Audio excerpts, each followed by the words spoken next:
has 12 yards rushing. Last week versus Medina, the Grizzlies found themselves fighting to keep their playoff hopes alive in the final non-league game of the season. The players rallied around their coaches and vowed to never quit until the clock read 0. Needing to overcome an insurmountable Bees lead, the Grizzlies staged a miraculous comeback in front of a home crowd that had all but given up.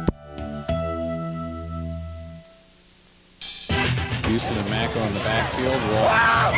Marshall! And here comes the kick. Looks good. Up again. And who's got it? Grizzlies say they do. Coming out under the pile. It is. Well, Grizzly ball! They'll have a chance with 10 seconds to go. They lose somebody, and they do. Cochran looking in the corner. Macko's open. Makes the catch. He's hammered. It's down. Kick is up. And it is good. Make a 32-yarder before this one goes up. And in! Having a talk with Jensen. Jensen, a look to throw, can't. Going to his left, good coverage by the Grizzlies. And the game is over. Unbelievable! I have never seen anything like this in my life. This is one of the strangest, biggest victories I've ever seen. The Grizzlies dead and buried at the start of the fourth quarter. Come back in overtime in a thriller. From Rose Shockey Stadium, it is game number 4 of the 2002 high school football season. Tonight, the Wadsworth Grizzlies pay a visit to the Talmadge Blue Devils in hopes of getting off to a good start in conference play as we are about to witness Suburban League game number 1. Hi again, everybody. John Bernard and Larry Varner with you on another delightful Friday evening for football. And Larry, it's Friday the 13th, but you would think that last week something Friday the 13th-ish was going on at Arkwright Stadium with the stunning Grizzly victory. That is now history, and Suburban League play is going to be the focus. Talmadge came back to earth last week after starting 2-0. They lost big to North. Larry, I think this game is a great chance for the Grizzlies to get some kind of running game established heading into the next few weeks of Suburban League play. Maybe the good passing game of the Grizzlies thus far will open that up for them. Well, I think they have to get a running game going in Suburban League. And one of the big reasons why they might be getting it this week is Tim Schwartz is back after missing the first 3 games. Senior starting the offensive line and tackle. And if they can give a little bit more protection to Cochran and open a few holes, I think Wadsworth is going to get that running game. Well, one thing I want to say about last week's game before I don't want to dwell on it, but this is my 30th year teaching at Wadsworth, and I've missed a couple football games, but not many. I've probably seen 290, and I've never seen anything as stunning as what happened last week. And we, like a lot of people, Larry, wrote off the Grizzlies. At the end of the game there, we were saying, oh, the Grizzlies are going to start off 1-2. The Bees are going to be 3-0. And we should know now it ain't over till it's over. Well, one thing about this Wadsworth team is, unlike the last couple of years, they can come back. I mean, they're not the kind of team that has to get a lead and then hold it. They have the ability to strike and strike quick. So I think whatever happens the rest of the year, that game should have told you that Wadsworth will never be out of a football game. But again, they need some balance. And in addition to the running game, I think psychologically it's very important for Wadsworth to come out and win in a convincing fashion. It doesn't mean they have to score a lot of points, but it can't be like at the Falls, and it can't be like at Medina, where the first half they were just pretty much pushed all over the field and then hung in there, once for a narrow loss and the other for a victory. So maybe even more important than the running game is the offensive line for Wadsworth. And I'll tell you, if they don't come off last week with some confidence, nothing's ever going to give it to them. Well, before their 17-point outburst against Medina in the fourth quarter last week, the Wadsworth offense scored just 1 offensive touchdown in the previous 7 quarters. Yeah, when you think that the 2 touchdowns at the Falls are scored by special teams, that kind of stuff is going to have to change if Wadsworth's going to make a serious run at the Suburban League title. On the defensive side, real quick, Larry, Zach Craig is now called gone for the season. His back injury is just too severe. He does not want to risk a, career-threatening type of injury that could mar him for the rest of his life. Yeah, he tried to practice this week, and it just didn't work. And it's probably a wise move for Zach. And you're going to miss him. Miss him on the line. 10.5 sacks in 2001 would have been a good senior season. One thing about the Suburban League, in pre-league play, they finished up a very respectable 15-9. So when it comes to playoff times, by the way, though this hasn't been published, Wadsworth is ranked 7th in Division 1, so if the season ended today, they'd make the playoffs. That 15-9 record means whoever wins games in the Suburban League is going to pick up some second-level points from the teams that have won. Talmadge won the toss, and as usual, the case when you win the toss, you defer to the second half. So Wadsworth will be receiving the ball. Back deep for Wadsworth, no surprise, number 28, Macco, and number 23, DJ Schrock. Paul Macco averaging 33 yards per kick return, and that big number is helped out by that 93-yard kick return for a touchdown against the Falls. Yeah, you know, it's a funny thing about that Falls game, even though Wadsworth was minus 29 yards rushing, if they'd have completed that two-point conversion, who knows what would have happened. They could still be playing. Yeah, Grizzlies, Larry, on the season have only rushed for 238 yards in 3 games. That's an average of 79 yards per game, but most of that's due to the fine performance of Billy Mueller in that opening game of the season against the Magics. Pat Brink gets the kickoff, goes through the middle and falls down at the 30-yard line of the Grizzlies. That was Schrock that got the ball. Oh, I'm sorry. And I'll tell you, that was almost a touchdown-saving tackle, because it looked like, as you watch this, there's really good blocking at the point of attack, and you see that Schrock cut right through there, and that tackle, there was nobody behind him, so that one could have really have gone.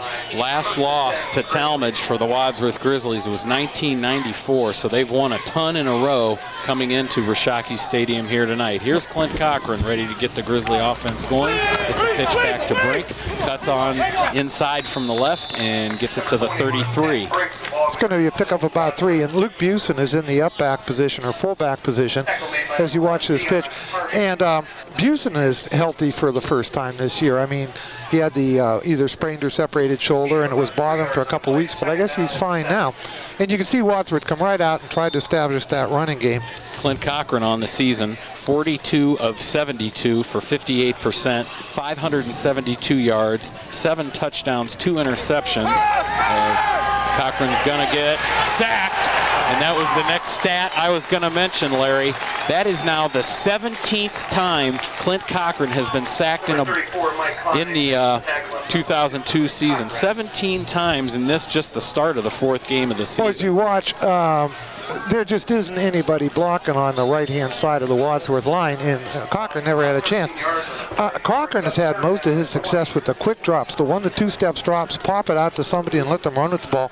Every time he tries to roll out or drop deep, there just seems to be tons of defenders all over him. That was the leader on defense for the Blue Devils, linebacker Mike Klein with the sack. Shotgun right here. Over the middle. Macco gets it at the 40. First down marker and a couple more. That was a beautiful pass by Clint Cochran, and he had somebody right in his face. You watch this. You talk about hanging in there cool. Well, you watch number 44 is right there, and he's going to get hit. And let me tell you, Cochran threw a bullet just right on a line to Macco, and a nice pickup for Wadsworth. Mike Riley on the tackle for the Blue Devils. You talk about Cochran's yardage. He had 320 of that last week, and most of that came in the 4th quarter. Quick handoff to Busen, who scampers ahead and falls down just shy of the 50 by a couple of yards. But again, I find it a little bit disturbing on the last 2 plays. Somebody's been getting in on Cochran, and that's where the line's got to tighten up and not let that kind of stuff happen. Junior tight end Jordan Hart returned to the Grizzlies lineup last week and caught 2 passes for 28 yards, including the Grizzlies' first touchdown. Well, I think you could say, John, this is the first time all year that Wadsworth has been what you'd call healthy. A shotgun again, Cochran back in the shotgun. Delay handoff to Brink, finds a hole in the left, bounces off one of his own men. High up, he's pushed back by the Blue Devils. Brink carries the ball for the Grizzlies. It looked like he was running on the backs of the Talmadge defense as you watch this. Out of the shotgun, that quick handoff. And if he hadn't tripped over his own player right there, he might have gotten something on the outside, but then he just tried to go over the top, and that's kind of tough because Brink is not a big ball carrier. Brink, coming into today's game, 17 carries for 52 yards. He's listed at 164 pounds and 6 foot tall, but like most stats, that might be a little generous. So it's a 3rd down and 4. Quick out to Marshall. He gets it at the 45. That'll be a first down for the Grizzlies. Mike Marshall, a nice game last week. A couple of touchdowns late in the game that brought the Grizzlies back to within striking distance. Well, I mean, there were so many heroes as you watch this pass. Marshall's just wide open, just went down a little bit across the middle, just past the 1st yard line. marker and got the ball. There were so many heroes in last week's game, we couldn't name them all. I mean, just probably just name the team and the coaches. The job they did was fantastic. In the pocket, in trouble, and getting sacked again. Sack number 18 of the season on Clint Cochran. That sack was by Derek Heatwall. That one was more of a coverage sack because I was watching Cochran wanted to go left, either number 23 or number 28. He was looking for either Schrock or Mako, and it was just a quick one-step, stand up, throw the ball, but there were 3 Talmadge defenders on those 2 people, and that's when he had to just eat the ball, so it'll bring up a 2nd down and 13. Heatwall, 5'11", 202-pound senior. 2nd 13. Draw. And it's up the middle. Brink has a huge hole, and he'll be a couple of yards shy of the 1st down, but good run there by Pat Brink. Well, if you can't block, here's one way to slow down the rush, and that's use the draw play. And what happens is your linebackers, you see 57 and 44, run right by the play. And therefore, it's up to the safeties to come up to make the tackle. And that was actually a pickup of, they gave them 12 yards on the play, so it's going to be a 3rd and 2 for Wadsworth. Quick handoff to Busen. He punishes forward, and we'll see where they spot it. Well, if he got the 1st down, that was all Luke Busen because he was hit behind the line of scrimmage and just powered himself forward. Going to be short. Going to be about a yard short. Grizzlies will go for it. I think so on the 36-yard line. They're certainly not going to punt the ball, and I don't think Galford, as great as he did last week, is going to hit a 53-yarder. So Talmadge was outrushed in 9 of its 10 games last season. Only against North did that not happen, and it produced the only Blue Devils victory. Of course, North beating the Blue Devils last year, surging forward for a 1st down. Clint Cochran, just a quick snap, and when you got a big quarterback, that's the kind of thing you can do. A real quick snap. Talmadge defense wasn't quite set, and he powered forward for 5 yards. So there's one to keep in the playbook. And one interesting thing, John, is you watch Cochran just plow forward. Wadsworth has had the ball now for over 5 minutes, and this is exactly what they want to do. Come out and control the ball, show that they can sustain an offense, don't have to pass. Brink again gets it, a couple of yards before he's pushed back. So far, I would say the Wadsworth coaches have to be very happy. I mean, they haven't scored yet, but the running game is starting to click. The offensive line is starting to open up some holes, and that's pretty much what they want to do. Some of the Talmadge best players, Larry, are the two-way players. Mentioned the linebacker Mike Klein, a 2-year starter. He moved from free safety to linebacker. Joe Laria, the running back and defensive back. There's a little play action. Cochran again sacked. 3 sacks by the Talmadge defense here in the 1st series of the game. Well, I was looking downfield, and once again, the coverage was pretty good. As you watch Cochran go back, he's looking downfield, but the coverage is there, and then he just has to eat the ball. Talmadge has some very good corners and safeties, and I think Cochran is finding that out. He's just not finding anybody open down there. So now Wadsworth has a 3rd down and 13 to go. Shotgun formation again. That was intended for Jordan Hart at about the 20. It's incomplete. It'll be 4th and long. The Grizzlies are going to try and pin the Blue Devils deep in their own territory. Well, there wouldn't have been a 1st down on that play, but what would have happened would have been close enough that they could have gone for it. So Wadsworth will have to punt, and though they played well, it's a little disappointing that they didn't manage to come up with any points on that.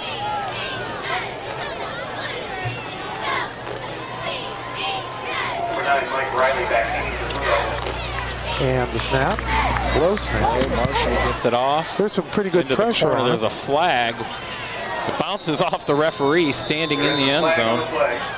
I didn't see what that penalty was, John. Do you have any idea what that was? Well, the referee way back by the receiver threw the flag, so he must have seen something. It looks like they're counting Talmadge players, and there's probably going to be too many people on the field for Talmadge. There you go. Look here, Larry. What's that? Boom. As in most sports, the referee is considered part of the field. It's like, you know, hitting a rock or something like that. It's like an umpire in baseball being hit by a ball. Let's see what they're calling.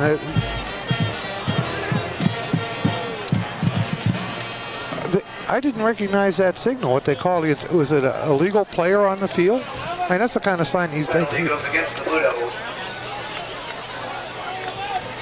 They're talking it over with the referees, and as you watch the ref, there's the flag. Well, he's putting the flag back. He picked up the flag.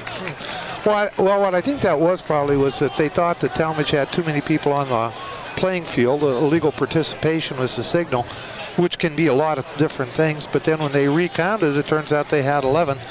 So Talmadge got a break, and 1st and 10 Talmadge on the 20-yard line. And you talk about a young team, John. Sometimes Talmadge has 3 freshmen in their lineup, including their quarterback. We'll have to see who the quarterback is. Quarterback is number 6, and that's Price, the freshman. So they're starting with a freshman quarterback. It's going to be a running play to Joe Laria. Fumble! And Billy Mueller almost picked it up. Looked like he wanted to pick it up and run into the end zone instead of pouncing on it, and recovering it for the Blue Devils was David Carlson. And I wonder if this should have even been a call to fumble, because I think the ball carrier stopped. You see the pitch here, and there isn't going to be much there. He's got the ball right there. Let's see what happens. The whole pile comes in. And no, the ball does, well, I don't know. See, if I was the ref, I'd have blown the whistle. Looked like Busen wrestled it loose from Laria. So they're going to mark the ball on the 11-yard line. So they did blow the whistle before the fumble, so it would be no fumble. Two-headed quarterback here for the Blue Devils, huh, Larry? Yeah. Depending on the situation. Alan Price, the freshman, as Larry mentioned, in there now. 5'11", 171 pounds.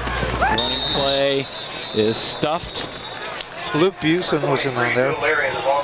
And someone is hurt for Wadsworth. It's number 75, Tim Budry. Tim Budry, yeah. Well, and it looks like he's really holding on to his knee. If we could see what happened to him. That happened outside the picture there as you saw the stop. So there's going to be a little time while they stop and take a look at him.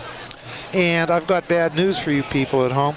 Last week, the Sarahsville Shenandoah Fighting Zeppelins suffered their first loss. Buckeye Trail beat them. I couldn't get a score in the game, but the Zeps are still 2-1, so that's not too bad. But tonight they face a real foe. They're playing Gnadenhut in Indian Valley. And Indian Valley is a Division IV team, very tough. They made the playoffs last year. So I'd have to say the Fighting Zeppelins have their hands full tonight. But we can keep rooting for them. They are 2-1 right now, and if they win tonight, they beat Gnadenhut and Indian Valley, they've got a good shot at going all the way to the playoffs. Some final numbers from last week, Larry. Reggie Huff of Medina, 30 carries, 178 yards for 2 touchdowns. Something Wadsworth has done is given up a lot of yards to the featured tailback of the opposing team. Yeah, it happened at the Falls. It happened last week. And Clint Cochran, 22 of 42 for 308 yards, 2 touchdowns and an interception. Mike Marshall, 9 catches. Let me say something real quick about Cochran, those 44 attempts. I thought that might be a record, but then when I looked on the record board in school, it turns out that the record for number of attempts is 55, so Cochran was nowhere near that. Mike Marshall, 9 catches, 130 yards, 2 touchdowns. Paul Macco, 5 catches, 79 yards. But as everyone now knows, the Grizzlies scored 20 points late in the 4th period and in overtime to defeat the Bees 26-23. Absolutely unbelievable. A couple of clutch field goals by Ben Galpert late in the game, and the Grizzlies season stays alive. Yeah, at least the postseason stays alive. As I indicated, though, there have been no official rankings. Wadsworth is ranked 7th in Division I. And what was so important about that win over Medina, it's the last Division I team they play all year. And Medina was pretty stunned by that. And an interesting thing about Medina is they play Strongsville tonight. And Strongsville, before the season's open, was touted as going 10-0 and were a state contender for the playoffs, and it didn't work out that way. Strongsville is 1-2. They lost to 2 tough teams. I think Solon was one of them. And it's going to be interesting to see what happens to Talmadge in that particular case. Not Talmadge, I mean Medina, whether they come back from that loss or not. The Talmadge Blue Devils have not won a conference football title in 20 years since they won the Metro League back in 1982. Well, we remarked at the beginning of the year, in the last 6 years, there have been 6 different winners of the Suburban League, and the only 2 teams that haven't won are Talmadge and Cloverleaf. Talmadge and Cloverleaf. So a big play for Talmadge. And that's real not fair. Cloverleaf just joined the league back in the mid-90s. Right. Rolling out is Price, looking for a receiver down the sideline, in and out of the hands of number 86 for the Grizzlies, Alex McIlvain. That was one of those where it was almost too easy. But there you see the inexperience of that quarterback. There really wasn't anything there. You watch him roll to the right. Now watch Busen come up and put the heat on. I think you'll see him come in, and he's really forcing into the ball in there, and you can see McIlvain just pops out of his hands. It's awfully difficult to roll left and throw right when you're a right-handed quarterback, and he couldn't get the steam he needed to get the ball downfield. Matt goes back deep, and up front is Dave number 10, John Crowley, I believe, is the one that's in front of him. Dave Stazak, the punt for the Blue Devils. He gets off a very decent one. Macco fields it, bobbles it, corrals it back in. And Good run by nice Macco. Moves and gets it down to the 29-yard line, and actually, here's the return. Talmadge only picked up 6 yards in that punt. As you watch Macco catch it at full speed, good little cut right there to elude the first tackler, but there wasn't much there after that. Ball's so Wadsworth, on the 35 of Talmadge. So it would be, I'm sorry, they gained 12 yards on the play. I mean, Talmadge gained 12 yards on the punt. So Wadsworth gets the ball in excellent field position on the 35-yard line. Let's see if they can punch it in this time. Pitch back to Macco on the left. And he gains a few yards. Macco, ball carrier for the Grizzlies.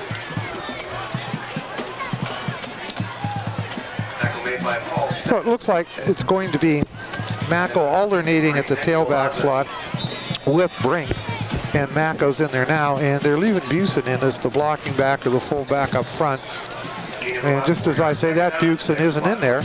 And instead the up back is number 44, Billy Mueller. Crossing pattern run, and pass intended for Marshall. The throw was way low. I don't know if that was deflected or not, or just got away from him. That, as you watch, there's a quick pitch right there, and let's see what happens. He throws the ball. That one just slipped out of his hands. Yep. Good thing. Either that, or you know what else might have happened is he noticed the defender right at the last second. His arm was coming forward and said, I better just throw this one into the ground. So that brings up a 3rd down and 6, and Wadsworth is probably in 4-down territory here in the 30-yard line. To his right, rolling out, throwing across the middle, interception for the Blue Devils. Interception made by number 53, Nick Walazin. Nick Walazin. First down and 10, Blue Devils. With the interception for the Blue Devils, Walazin, a 6', 190-pound junior. Well, I think you could say that was a pass that probably shouldn't have been thrown. There were just too many defenders back there. Again, though Talmadge has had their troubles at different locations, they have excellent corners and excellent safeties. And there you see it, what happens when you try to force the ball in. So Talmadge gets a break, though they made it themselves, and they got a 1st and 10 on the 37-yard line. 3 receivers to the right, looking to throw that way, long down the corner, jumping up for it, interference. Now that could be on Talmadge. It's going to be interesting to see who they call that on. Here is the flag on the play. Here it is. As you watch it, now who's the interference going to be on? To me, it's an interference on Talmadge, not on Wadsworth, but let's see how they call it. Pass interference. Oh, there you my. go again. Oh, my. I don't agree with that call at all. For you people at home that didn't know this, in high school, pass interference is a 15-yard penalty from the line of scrimmage. So it doesn't matter where the ball was thrown. But as you watch, the person who had the best shot at the ball was Paul Macco, and he was literally taken down by the receiver, but the referees didn't see it that way. So Talmadge catches a big break, and they get the ball in Wadsworth territory on the 48-yard line. Ball is now placed in Wadsworth's 48-yard line. Haven't seen anything yet from the lead wide receiver for the Blue Devils, number 88, Carlo Testa. I believe he's the younger brother of Gian, the ace pitcher of the Talmadge baseball team that were state champions this past spring. There's a handoff to Mike Riley, who surges through the middle for a couple of yards. Well, Riley, number 53, made the tackle. 71, Will Ling. Will Ling was in there, and Josh McInturf was in there. as you look at the Talmadge head coach. That's Joe Vassilotti. Joe Vassilotti. At the next break, we'll take a minute to talk about Coach Vassilotti. Well, you were talking about the receiver Testa. He runs good routes and he has good hands. The big problem is the quarterbacks have difficulty getting the ball to him. But he's a person to watch. That's number 88. Handoff is fumbled. The Grizzlies fall on it, and it's all over the place, bouncing around. Grizzlies saying they have it. They should have had it because there were about 4 Grizzlies and no Blue Devils around the ball. And that was just... And it is Wadsworth ball. It wasn't as much a fumble as it was a missed handoff. Yeah, it looked like Riley was way too far ahead of the handoff. He kind of had to reach back. As you watch, there it is. And it was just a missed handoff. And you can see there Wadsworth players all over the place. And well, again, that goes to show you the inexperience of the quarterback. It's awful tough to be a freshman starting high school ball. Well, 2:21 to go. Let's see. I hope Wadsworth picks up on this, and they've been leading and everything, but they're not on the scoreboard yet. Hand off to Busen, gets around the right, speeding down the sideline. Pushes away one player, still on his feet, being drug into the end zone, pushed out of bounds, or is he in? What a run by Luke Busen. The ball carriers, brought down by number 88, Carlo Testa. I think they're spotting the ball on about the 1 yard line. From where we're at, it's kind of difficult to see the angle. But that run, okay, was good blocking at the point of contact. Busen turned the corner, but when he got about 10 yards downfield, he had a lot of company, and he just plowed right through it. There, Larry. Oh, I was surprised at that. I didn't think that he could turn the corner like that. Down and goal for the Grizzlies from Talmadge's 1 yard line. So they're putting it on the 1. Watch and see if Cochran just doesn't lunge forward here. The quarterbacks need to gain him 4 yards the first time. Nope. Goes to Mueller, and he pushes in for a Grizzly touchdown. So that was a very interesting 2-play drive. Touchdown, Grizzlies. And Wadsworth goes up 6-0. But I think more important than that, John, this is the first game I've seen all year where Wadsworth has come out and just basically, I don't want to say dominated, but controlled the line of scrimmage. They're doing what they want to do. They're passing when they want to. They're running when they want to.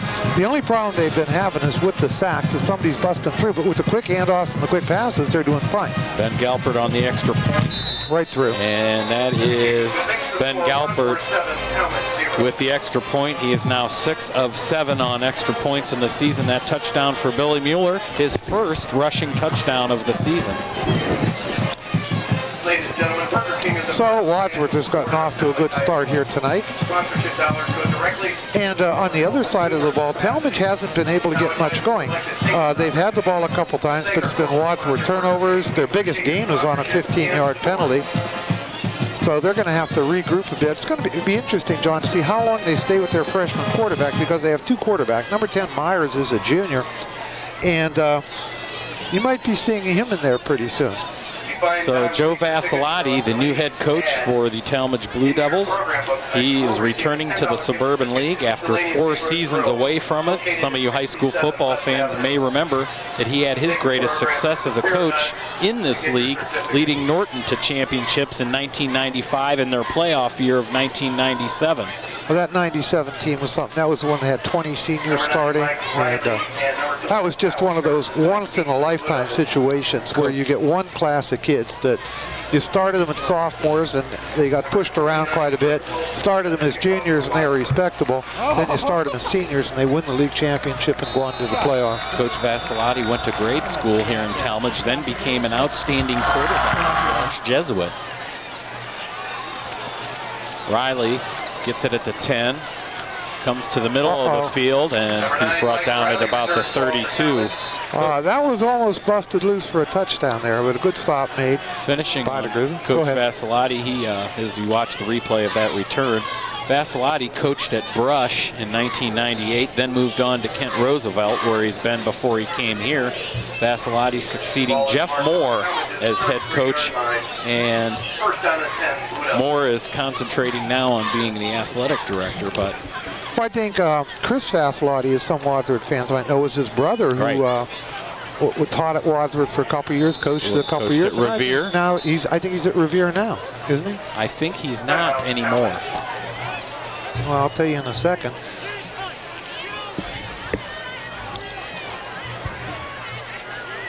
He coached Revere basketball. Oh, that's right. It was basketball. Yeah, he's still coaching. I think he's still coaching basketball at Revere.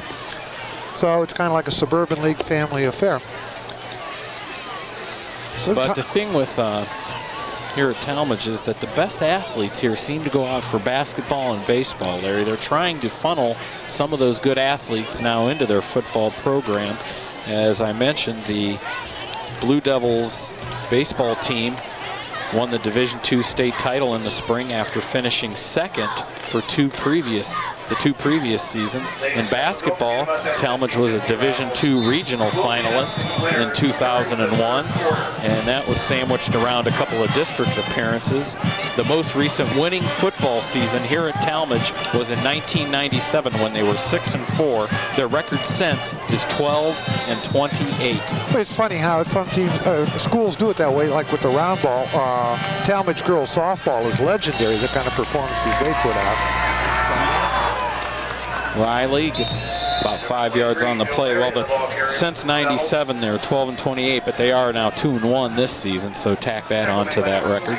Plus, I've heard they've got a pretty good freshman team. When you consider they've got 3 freshmen playing varsity ball, not even junior varsity ball. They have good freshmen and JV teams in the recent years, so it's a possible good for improvement for this Blue Devils football program. Yeah, I think they're really trying to turn it around.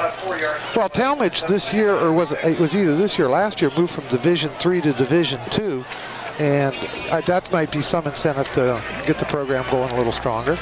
And Coach Vassilotti is an English coach here. What a hit. Good hit by the Grizzly defense. I said English coach. Yeah. Larry. English teacher is Joe Vassilotti here at Talmadge High. Number 71, Will Ling, just absolutely smothered the ball carrier just as he got to the line of scrimmage. Will Ling. Watch this. There's Ling. Up. Right in there. Well, that was... looked like Josh McInturf was in there on it too. Will Ling, the leading tackler, coming into tonight's ball game for the Grizzlies with 38 tackles through the first 3 games. So it's going to be a loss of 2, and it's going to bring up a 3rd and 8, and you got to figure that they're going to be passing on this particular play. They got 3 wide receivers set to the bottom of the screen. Roll. Price is rolling out. He's drilled by Busen, and then the ball is batted down by the Grizzly defense. I want to tell you, that was quite a hit. It was perfectly fair, perfectly legal, but it's also a hit that freshman is not going to forget. And what that does, particularly when you got a young player there, you start hearing footsteps. You start hearing footsteps later on in the game. And Luke Busen is a force. So Wadsworth is back to receive the punt. And once again, got number 10, John Crowley. The international man of mystery. And also, of course, number 28, Paul Macko. Looks like Wadsworth has a return on. We were talking about, there's the kick in the air by Dave Stazak. Grizzlies will let it bounce. And stopping it is Mike Gray, number 35 of the Blue Devils. And that one could have cost him about 15 yards because the way that ball was rotating, it was going to continue to roll down the field, so he's not real happy with himself. We were talking, Larry, about here comes number 88, Carlo Testa for the Blue Devils. I was just told by some of the Talmadge administration here behind us, he has an ankle injury, but he is in there now on offense for the Blue Devils, and he scored a couple of touchdowns in the loss to North last week. Macko gets behind a blocker and gets about a 4-yard gain, maybe 5. And that'll be the end of the first quarter with the score of Wadsworth 7, the Talmadge Blue Devils nothing. Well, you want to talk a little bit, Larry, about the scores from last week? Oh, scores from last week? Okay, we'll take a look and see what's happening. You got something on the screen for us there? It'll be popping up. Okay, there we go. After that. After the end of the first quarter, Wadsworth 7, of course, and Talmadge nothing. But we usually will list them in order that the teams that Wadsworth plays. In the meantime, I've got some stats for you. First down was pretty much, the first quarter is dominated by Wadsworth. They had 4 first downs, 1 turnover on an interception, 1 penalty, pass interference for 15 yards. They had 87 total yards, 57 passing, 30 rushing. The leading rusher, Luke Busen, 3 carries, 53 yards, and that one down to the 1-yard line was big one. Cochran is 2 for 5 for 30 yards. Talmadge only had 1 first down and 1 fumble for a turnover. They have 6 passing yards and no rushing yards. Now, there last week. After the when we get a next break, we'll come back to those scores. I'm sure everybody just looked them over, but we can talk a little bit about that. So it's 2nd down and 6 for Wadsworth to start the 2nd quarter. High formation for the Grizzlies. Rolling to his right is Cochran. He's in trouble. Sacked again. Sack number 20. Well, I'll say it. Okay, there are the scores. Barbert got their first victory over Firestone. No surprise there. Nor was Cuyahoga Falls victory over Ellett. Then the stunner. We won't even talk about that one. Here, North beat Talmadge 41-14. Norton got a wake-up call by getting beat by Northwest. Is ranked in the top 10 in the state in their division. Norton was 2-0 going in that. 1 more games they did all last year. Copley over Orville. Orville's program's in trouble. No surprise. Green over Aquinas. It doesn't have much. And I'll talk about the rest of when we get another chance. 2 backs splitting Cochran over the Beautiful shoulder. Pass. Beautiful pass. Caught 40-35 before he's brought down there. You know what was so impressive about that pass? Before Cochran threw ball, he was throwing rifle shots to people. That one, Macco was so far behind the defender, he just lofts the ball up there and drops it into Macco's arm perfectly. Macco catches it in stride, and 37-yard completion for Cochran. But like I say, that's something I haven't seen an awful lot of in the first couple games, that touch that is necessary sometimes rather than just rifling the ball in there. To be a great quarterback, you need them both. Penalty flag. I don't know if that is, if somebody lined up offside. See what the referees say. There they are confirming, and it is. False start on Wadsworth. I didn't see anybody move, but the referees did, so. But as for the rest of the scores, the other 2 scores that maybe you didn't see on Cloverleaf got their first win. Everybody in the Suburban League, Larry, is 2-1, except Cloverleaf's 1-2. 1-2. And Cloverleaf, no surprise. There you go. Revere, a good one against Brexville. Yeah, that's a bit of a shocker. Highland, drubbing Fairview. No surprise there. And when we get a chance, we'll talk about tonight's ball games. There's some interesting Suburban League matchups this week. When we get to that part of it, I think more probably than any other first week that I can remember, it's going to tell you a lot about what's going to happen in the Suburban League just from the first week. Like if you look there, Green and Copley, it's really a shame that those 2 teams have to meet in the first game of the season because they're both obviously contenders along with Wadsworth for the Suburban League title. We'll wait for a longer break when we get a chance to talk about some of those games. Cochran rolling to his left. What a route. What a route. John Crowley just shy of the 10-yard line. He's pushed out of bounds. 5'10", 162-pound senior wide receiver John Crowley. Well, a couple of Wadsworth receivers on the left side went deep, and when they did, Crowley came across the middle. There was no Talmadge player within 10 yards of him. Papa John's, better ingredients, better pizza. Give them a call in Wadsworth, 334-4949. Thanks for their help with Wadsworth Grizzly football here on WCTV. Give them a call. They're on the 11-yard line, so they could pick up a 1st and 10 without scoring. It's a pitch to Macco to the left, and he surges forward and gains a good chunk of yardage, about 4 yards. Well, it was very impressive. Macco started for the outside and then decided to come back in and kind of follow his blockers. And what's so nice about that is it means you got blockers to follow. So I think the offensive line is really coming together here tonight, something the Wadsworth sorely needed. So that was a pickup of 5. 6. Regular I-back formation. In the corner, caught by Marshall, and he's hit, and it falls out of his hands. Looks like he may have been out of bounds anyways. That was a timing play where Marshall didn't make his break until after the ball was thrown, and it was actually a beautiful pass by Cochran. But what happens is the Talmadge safety come over and hit him just as he caught the ball. That was quite a lick that was put on Marshall. So, very interesting call by the coaches. So it brings up another penalty flag. Let's see what the referees call. Offside against Wadsworth. I think what must have happened is somebody must have lined up offside, and that might be the 2nd time that happened. So rather than a 3rd and 6, it brings up a 3rd and 11 for Wadsworth. But unlike before, I don't think they're in 4-down territory. I think they would kick the field goal in a situation like this. Cochran straight drop back, looking, and looked like it was tipped, intended for Schrock in the end zone. It was either tipped or thrown a little low.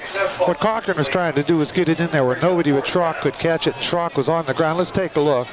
A little bit of pressure coming, not too much. He rolls just a bit, throws the ball, and like I say, he's trying to drill it right into him as he hit the ground, and it didn't work. Well, going for the field goal will be Ben Galpert after last week. You know he's got the leg to make this one. Galpert 2 for 2 on field goals on the season, both of them last night. The snap is high, and Cochran just grabs it and gets tackled, so the field goal is nullified by the Blue Devils. You know what's really too bad about that is that's going to go down as a missed field goal, I think. And it wasn't Cochran's fault. I mean, it wasn't Galpert's fault. And there just wasn't anything there. So after a couple of impressive plays, Wadsworth comes up short on that particular drive, and Talmadge will take over the ball. 1st and 10 on the 35-yard line. All right, 25-yard line. One thing that's helping Wadsworth this week, the defense gets to sit down a bit. They're not on the field 75% of the time. Gets it, gets nowhere. Good hit.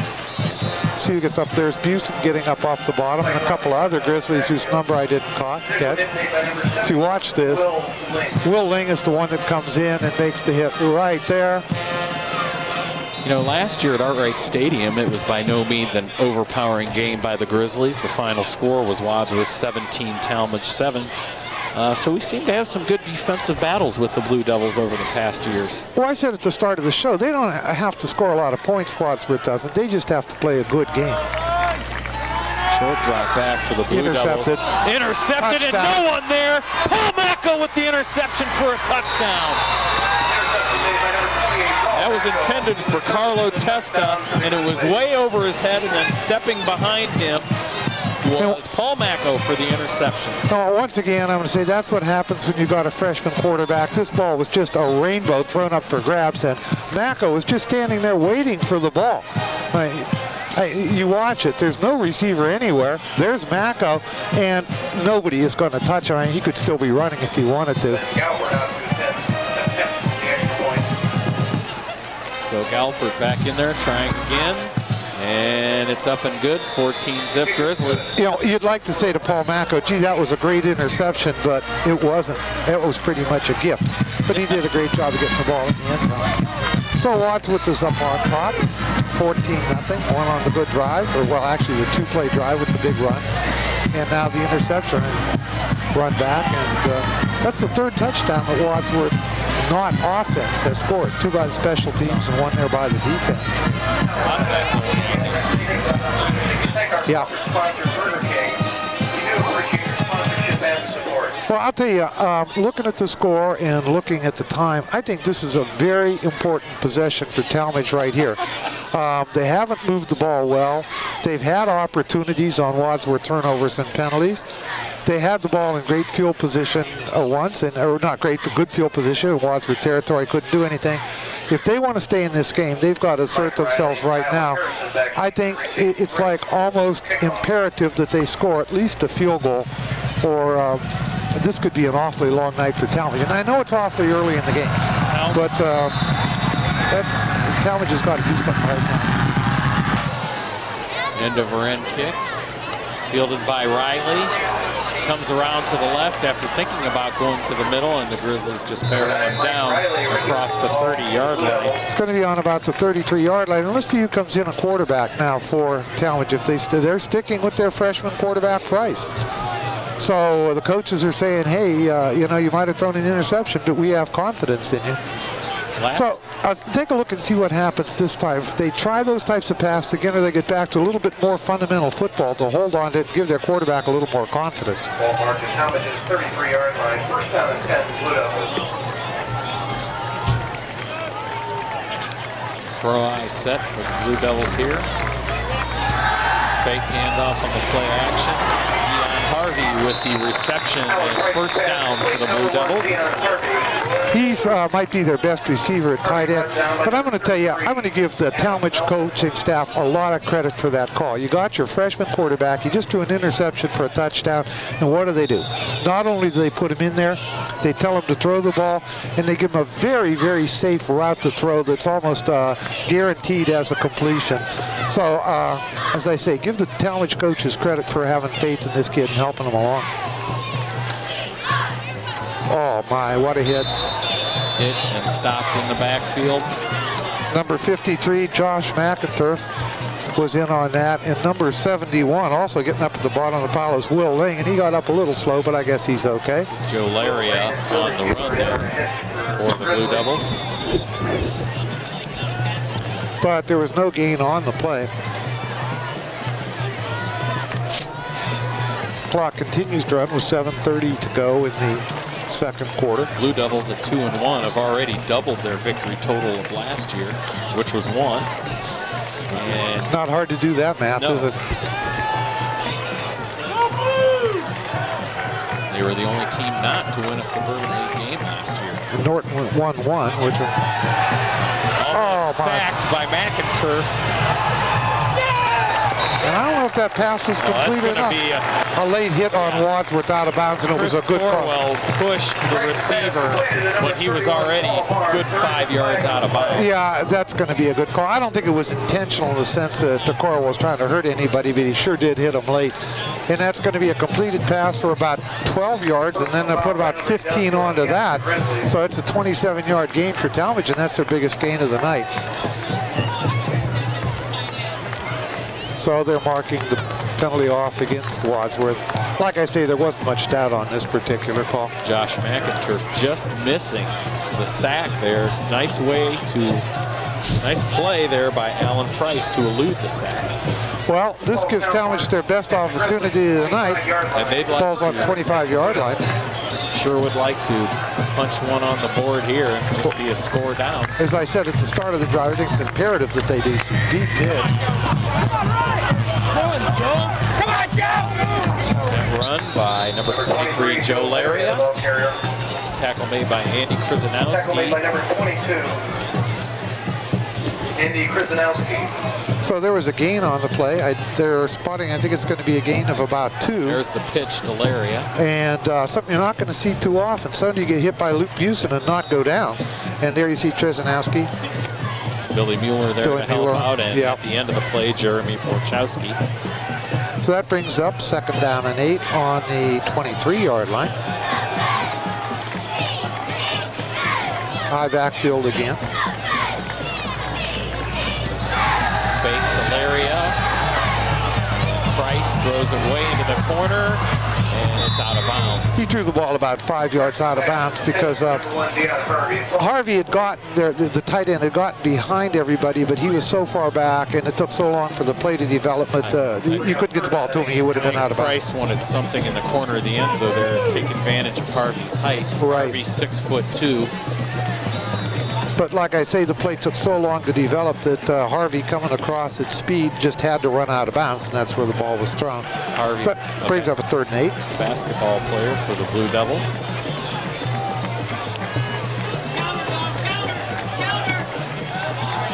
Man in motion, Darren Dimhoff. Price looking to the corner of the end zone again. Intended for Testa, just out of his reach. Falling down was Adam Melton, who was on the coverage. I'm not so sure that Adam Melton fell down or if he wasn't pushed down. I want to see this. It doesn't matter because the pass is incomplete. I don't know if we're going to see it or not. But it looked like he just got tangled up in his own feet. Yeah. He got tripped up on the side. Here you go. So a good throw probably would have been a touchdown, but nope. That was a great route. I apologize for saying about the push-off because it didn't happen. A 40-yard field goal, and Wadsworth is not buying it. They're lined up in a defense to cover everything. Dave Statezak, senior kicker. He will try it. What a boot. It is good. Wow. Far. Wow. I'll tell you, 40-yard kicks in high school are like 50-yard kicks in the pros. Okay, you can add about 10 yards on. That was a 41-yarder. That is one heck of a kick. Pretty much any team can get a kid that'll kick the ball 30, 35 yards, but that thing was boomed. Now, it didn't clear the bar by much, but it cleared by enough. Yeah, it doesn't have to clear by much. Yeah, so I'll tell you, Talmadge has to feel very good about themselves right now. That's what they had to do, drive down and score and show that they can. Now, what Wadsworth has to do is turn around with 6 minutes and 7 seconds to go, control the ball most of the way, and punch a touchdown in to say, see, we're not intimidated by all this. Very nice kick. Talmadge comes out, back again for Wadsworth, our number 28 Mac O, and on the 4 side of the field, I think that's number 21 Brink. Or is it 23 Schrock? Okay, Schrock is back with Brink.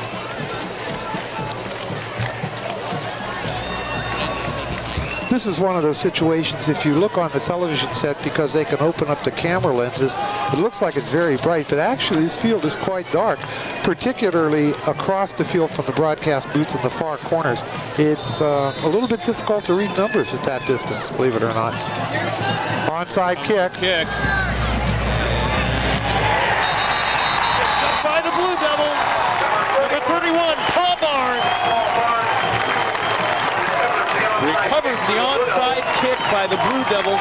The whole right side of the kicking team line. Here you see him sprinting over to the other side. It's a great onside kick. Watch this. It does just what an onside kick does. Just goes to 10 yards, and he just picks it up in full stride. And good tackle there to save a big gain. So shades of last week when Wadsworth did that against Medina, it comes back to tell on them. Paul Barnes, a junior. There's the moon in tonight's evening sky. A little bit of cloud around it. Timeout Talmadge, and now Talmadge has a chance to really make a statement here. If they could march down and put one in, make it 14-10 going into halftime, it'd be a whole new ball game. I want to cover a couple of more things about the games last week that we didn't get to that I think are interesting. First of all, Cloverleaf are 1-2, but their losses were to Kent, Timken, and Medina. Cloverleaf is somebody who's trying to turn their program around, and I don't know how well they're going to do with it. Revere, a rather shocking win at Brecksville, and Revere has a very difficult pre-conference schedule playing Avon Lake, who's a perennial state contender, and then Brecksville. And Highland, who's trying to show that last year was not a fluke. No surprise, beat Fairview 35-7. And when we get to the games this week, got some things to talk about. We just flashed on the screen before, but there's more to talk about there. And of course, the famous sloppy Fritos. So after this play, Larry, we'll take a look at what's going on around the league tonight. Notice they're staying with their freshman quarterback. That would be Alan Price. He's going to throw it long down the middle. Harvey open, makes the catch, and he's hit and holds on. It was amazing how open he was. The ball was coming down there, and there were 4 Wadsworth defenders around him, but nobody closed on him. So consequently, he was like in the middle of 4 defenders as you watch this. Very soft touch on the pass. Harvey jumped up and was hit immediately by as you watch this, soft touch, and now watch. There's defenders all around him, but nobody was closing on him at the time, so the ball is on the 20-yard line. Here's week 4, Larry. Okay, Wadsworth is quick up to the line of scrimmage, so we'll have to get that in when we can.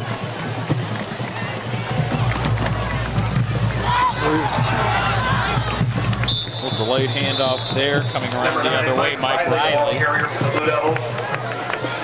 Tackle made by number 44, Billy. Okay, Barberton at Nordonia. Nordonia is a good team. I would kind of be surprised to see Barberton win that. Falls should beat Brush, okay? But the next game is the one that's really interesting. Strongsville, as I said, they're supposed to go 10-0, but they lost 2 out of their first 3. Medina smarting from the loss last week. Norton and Highland is interesting because Norton is 2-1. Highland wants to show that last year wasn't a fluke when they made the playoffs, that they got a legitimate program there. And of course, Green and Copley, which a game that you wish wasn't happening this week. And Cloverleaf Revere is another interesting one because Cloverleaf, again, trying to put their program together, and Revere's favored, but that could be tough. Price throws it, and it's incomplete. Cloverleaf could play spoiler to more than one team this season. Yeah, you know, Cloverleaf is kind of like a sleeping giant. They're a big school. They got a bunch of big kids out there, but somehow, year in and year out, they never manage to put it together. And it's always going to be, well, next year, well, next year. And this might be next year because they've got a new coach out there. They've got, I think he's a second-year coach. Second-year coach? But the former coach of Highland, John Hopkins, is now the AD at Cloverleaf. Yeah, right. It's the second year. He was 2-8 last year. So I think they're making a real effort to get that program turned around. And a win at Revere would be big for them. 3rd down and 7. Price. No surprise pass. Fake pump. Then gets rid of it. It's up in the air and incomplete. Well, what happened is he was trying to set up a screen pass, and the screen